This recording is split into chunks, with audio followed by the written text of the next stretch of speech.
Welcome to Yamuna Murali kitchen. இப்போ செய்து காட்ட போகிறது பீர்க்கங்காய் பஜ்ஜிங்க. இட்லிக்கு, தோசைக்கு, சப்பாத்திக்கெல்லாம் நல்லா இருக்கும். அது பிரேக்ஃபாஸ்ட்டுக்கு அது காட்டுறேன். இப்போ எப்படி செய்யுதுன்னு அது தேவையான பொருட்களும் காட்டுறேன். தேவையான பொருட்கள் வந்துங்க, பீர்க்கங்காய் ஒரே ஒரு பீர்க்கங்காய் பெருசு இலசா இருக்கிறது நான் உப்பு தண்ணியில் மேலே தோல் எடுத்துட்டு உப்பு தண்ணியில் கழுவி வச்சுருக்கேன். நான் கட் பண்ணி வச்சுருக்கேன். கத்திரிக்காய் 2 செடியிலேருந்து பொறிச்சு வச்சுருக்கேன். கட் பண்ணி காட்டுறேன். நான் அது கடைசி நிமிஷத்தில் இது பண்ணும்போது தான் கருப்பாகாமல் இருக்கும். இது நான் முதல்ல கட் பண்ணி வச்சுட்டோம்னா கருப்பாயிடும். கத்திரிக்காய், சின்ன வெங்காயம், பூண்டு, அப்புறமா கருவேப்பிலை தழை, பெருங்காயம், சீரகம், கடுகு, தக்காளி பழம். தக்காளி பழம் வந்துங்க நாட்டு தக்காளி போட்டிருக்கேன். நான் ஆப்பிள் தக்காளி போடலை. ஆப்பிள் தக்காளி போடணுன்னாக்கா புளி போடணும், கொஞ்சம் கூட புளி சேர்க்கணும். நாட்டு தக்காளினாக்கா புளிப்பு இருக்கும் இல்லைங்களா, அதனால் வேண்டாம். இது வரமிளகா பொடி, பியூர் வரமிளகா பொடி, மஞ்சள் பொடி, தேவையான உப்பு போட்டுக்கலாம். இப்போ இந்த கத்திரிக்காவை கட் பண்ணி காட்டுறேங்க. நான் இப்போ செய்து காட்டுறேங்க. கத்திரிக்காவை கட் பண்ணி வச்சுருக்கேன். நான் பாருங்கள், கட் பண்ணிக்கிட்டேன். 2 கத்திரிக்காவை தண்ணியில் போட்டு வச்சுருக்கேன். இப்போது நல்லெண்ணெய் ஊற்றுறேன். இது நல்லெண்ணெயில் செஞ்சால் நல்லா இருக்கும்னு சொல்லிட்டு ஏன்னா நல்லெண்ணெய் ஊற்றி தான் சாப்பிட்றோம். இதை சின்ன ஸ்பூன் இருக்கிறதுனால இது ஒரு 2 ஸ்பூன் தான் ஆகுங்க. பாருங்கள்,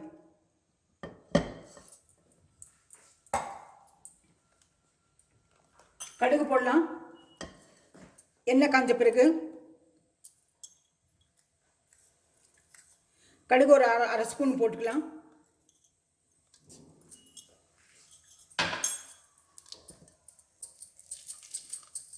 பொரியட்டும்.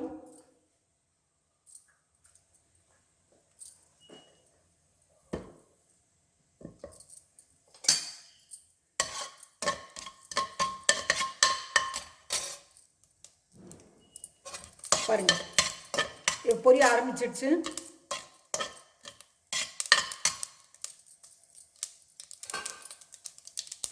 இது பொரிஞ்சது சீரகம் போடலாம்.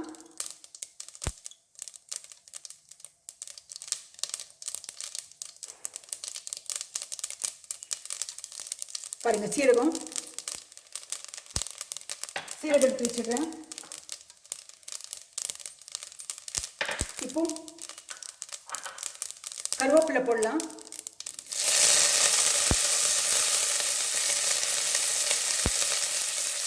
வெங்காயம் போடலாம்.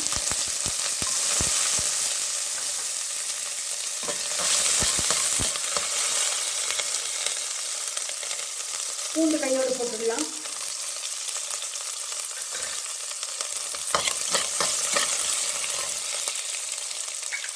பெருங்காயம் தூள் இப்போ போடலாம். சின்ன ஸ்பூனில் பாதி ஸ்பூன் போடுங்க. பெருங்காயம். இப்போ பீர்க்கங்காய் போடலாம்.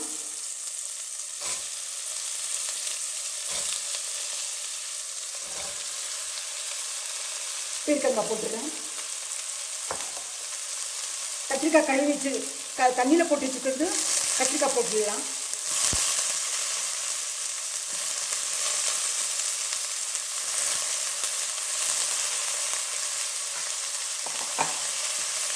இப்போ இந்த எண்ணெயில் நல்லா வதக்கிடலாம்.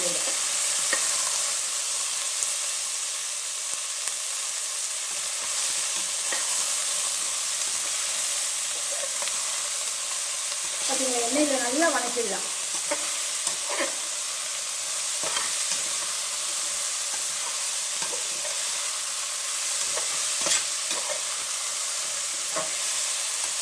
நல்லெண்ணெய் ஊற்றினா நல்லா இருக்குங்க, டேஸ்ட்டு நல்லாயிருக்கும். கடலெண்ணெய்னா நீங்கள் கடலெண்ணெய் ஊற்றிக்குங்க.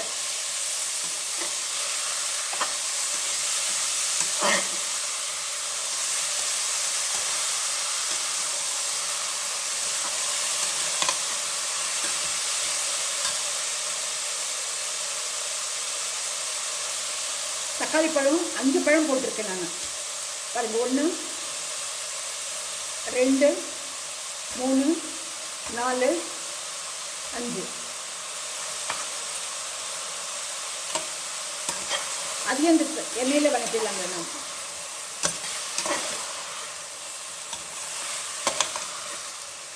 நீங்கள் எத்தனை பேருக்கு அங்கே மெம்பர்ஸ் இருக்காங்களோ வீட்டில் தகுந்த மாதிரி பண்ணிக்கோங்க. பாதி பீர்க்கங்காய் போட்டுக்குங்க, தப்பில்லை. ஒரு பீர்க்கங்காவோ 2 பீர்க்கங்காவோ காலம்பரை செஞ்சு வச்சுட்டு வேலை செய்கிற லேடிஸ் எல்லாம் காலம்பரை செஞ்சு வச்சுட்டு திரும்பி நைட்டு கூட இதையே வச்சுக்கலாங்க டின்னருக்கு.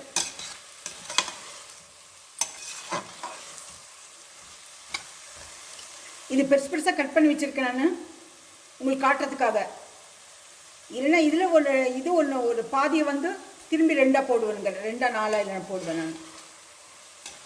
அது வெந்துடுங்க. நம்ம குக்கர் விசில் விடுறோம் இல்லைங்களா, அதில் வெந்துடும்.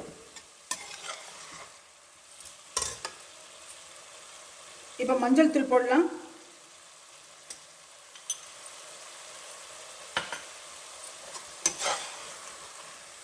அதையும் வதக்கிடலாம். இதை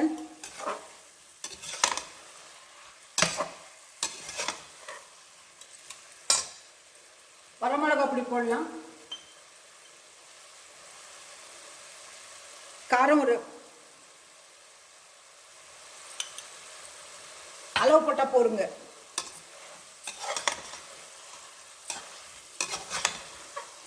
வரமிளகா பொடி போடுறது இருந்தால் போட்டுக்குங்க. இல்லை பச்சை மிளகா கூட போடலாம், நல்லா இருக்கும், டேஸ்ட்டாக இருக்கும். இல்லை வரமிளகா பச்சை மிளகா 2 கலந்து போட்டுக்கலாங்க.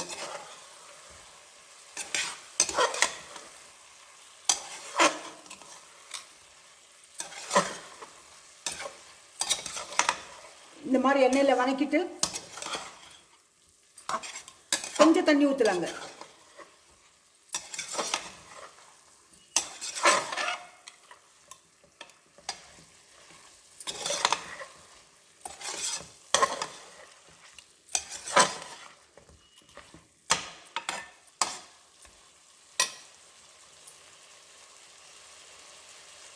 தண்ணி கொஞ்சம் ஊற்றிடலாங்க, கொஞ்சமாக அளவாக வேகிறதுக்கு மட்டும். அப்புறம் எடுத்து கடைஞ்சிடலாம். இது ஒரு விசில் விட்டாலே போருங்க, காய் வெந்துடும்.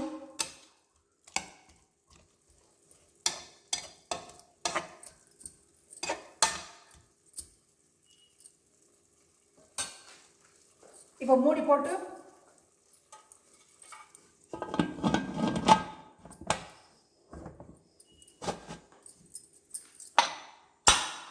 மூடி போட்டுலாங்க. இது ஒரு விசில் வந்ததும் நம்ம எடுத்து கடைஞ்சி காட்டுறேன் நான்.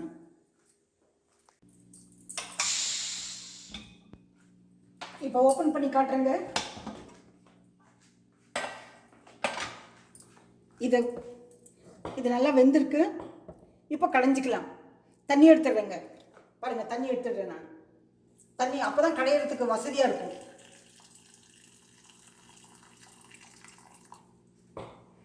இது கடையிறதுக்கு இது வசதியாக இருக்குங்க எனக்கு.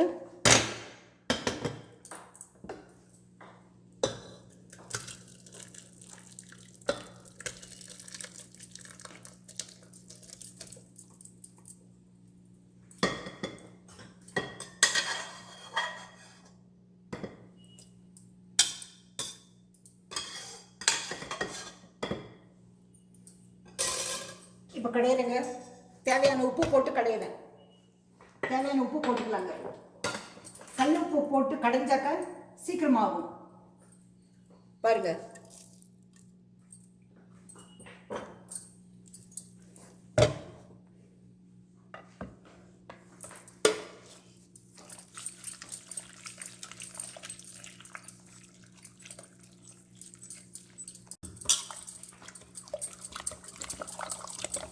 நைஸாக கடைஞ்சிட்டேங்க. இந்த கடைஞ்சதை எடுத்து இதில் இந்த ஸ்டவ்வை ஆன் பண்ணி இந்த இதே குக்கரில் மறுபடியும் ட்ரான்ஸ்ஃபர் பண்ணிடுறேன் நான்.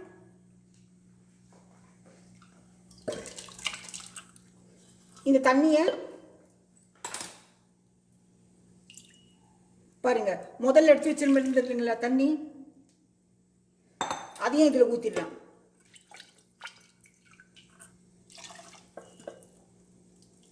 சும்மா ஒரு கொதிக்கிட்டுங்க, அவ்வளோதான். பெரிய மத்து வச்சிருக்கேன் நான் என்னோட வசதிக்கு.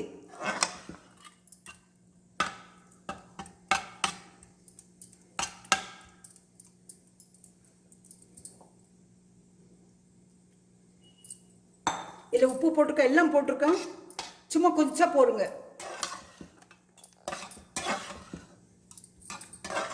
சும்மா சூடு பண்ணி பாருங்க, இந்த அளவுக்கு இருந்தால் போதும். இட்லி, தோசை, சப்பாத்தி எல்லாத்துக்குமே சாப்பிடலாம். இது சாப்பாட்டுக்கு செட் ஆகாதுங்க. கடைஞ்ச உடனே தக்காளி பழமெல்லாம் பாருங்க, எல்லாம் ஸ்மாஷ் ஆகி போச்சு.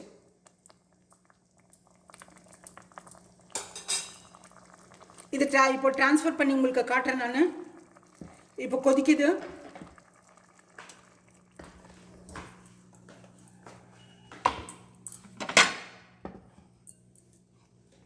பாருங்க. இந்த ரெசிபி பிடிச்சிருந்தா லைக் பண்ணுங்க, ஷேர் பண்ணுங்க, சப்ஸ்கிரைப் பண்ணுங்க, மறக்காம பெல் பட்டன் பிரஸ் பண்ணுங்க. அடுத்த ரெசிபியில் பார்க்கலாம்.